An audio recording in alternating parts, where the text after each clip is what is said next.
ఇడ్లీ చేసుకోవడానికి ముందుగా మనం ఒక కప్పు మినుముల్ని తీసుకొని శుభ్రంగా కడుక్కుందాం. ఇలా 2-3 సార్లు శుభ్రంగా కడుక్కున్న తర్వాత వీటిని నానబెట్టుకుందాం. ఇలాగా ఒక 2-3 గంటలు ఇలా నానబెట్టుకుందాం.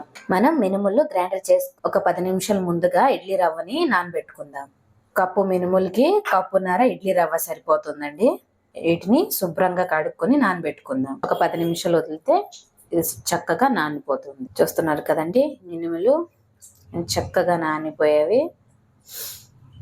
ఈ విధంగా నానాక మనము మిక్సీ జార్ తీసుకుందాం. ఇప్పుడు మిక్సీ జార్ తీసుకొని దాంట్లో ఈ మినుముల్ని వేసుకుందాం.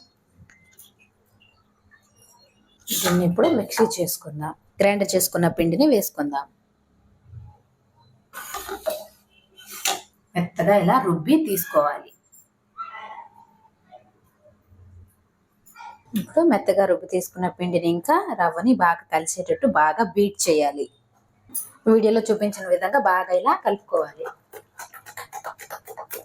ఇలా బాగా కలుపుకుంటే పిండి అనేది చక్కగా ఉబ్బుతుంది.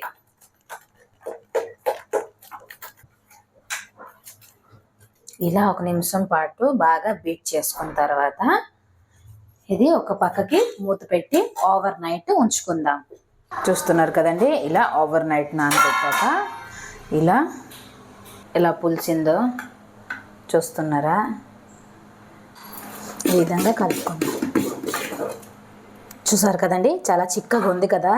ఇప్పుడు మనం కొద్దిగా ఉప్పుని కొద్దిగా వాటర్ని యాడ్ చేసి కొద్దిగా పతలాగా చేసుకుందాం.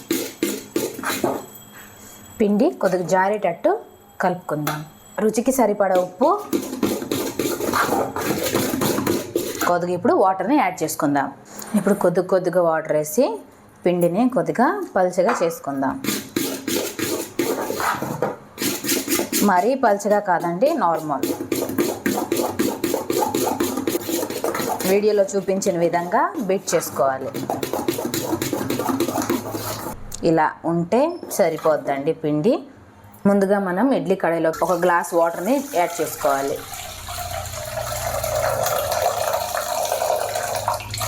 ఇడ్లీ కడాయి ఇలా పెట్టుకున్న తర్వాత ఇడ్లీ కడాయి పైన ఉన్న మూతని పెట్టుకొని ఈ వాటర్ని మరగనిద్దాం.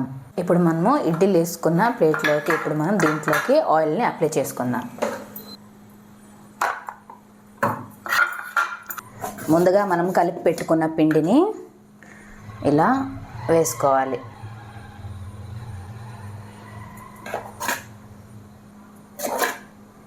ఇలా వేసుకున్న తర్వాత ఇప్పుడు తెసి చూద్దాం. చూస్తున్నారు కదా ఎలా మరుగుతున్నాయో. ఇప్పుడు దీన్ని మీడియం ఫ్లేమ్లో పెట్టి ముందుగా మనం ఇడ్లీలు వేసుకున్నాం కదండి, ఆ ప్లేట్ని దీంట్లో పెట్టుకోవాలి.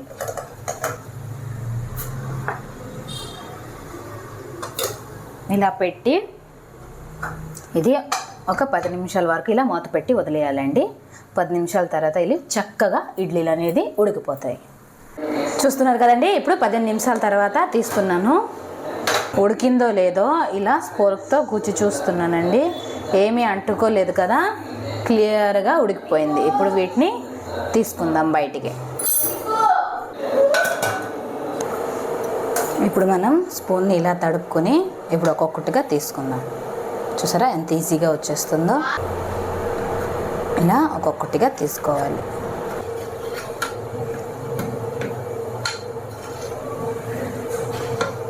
ఇలా తీసుకొని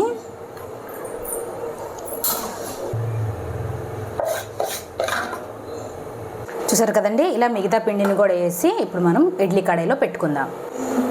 ఇలా ఒక్కొక్కటి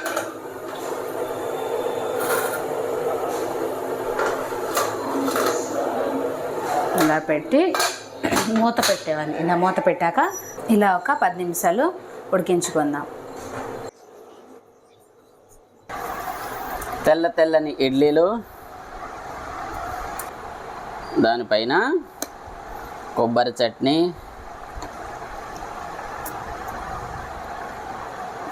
ఒక ఇడ్లీ ముక్క తీసుకొని చట్నీలో ముంచుకొని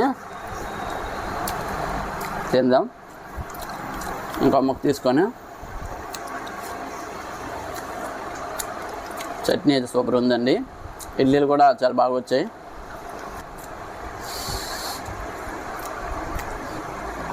ఇలా చట్నీలో ముంచుకొని తింటే సూపర్ ఉందండి. అబ్బాబా ఏం టేస్ట్ అబ్బా.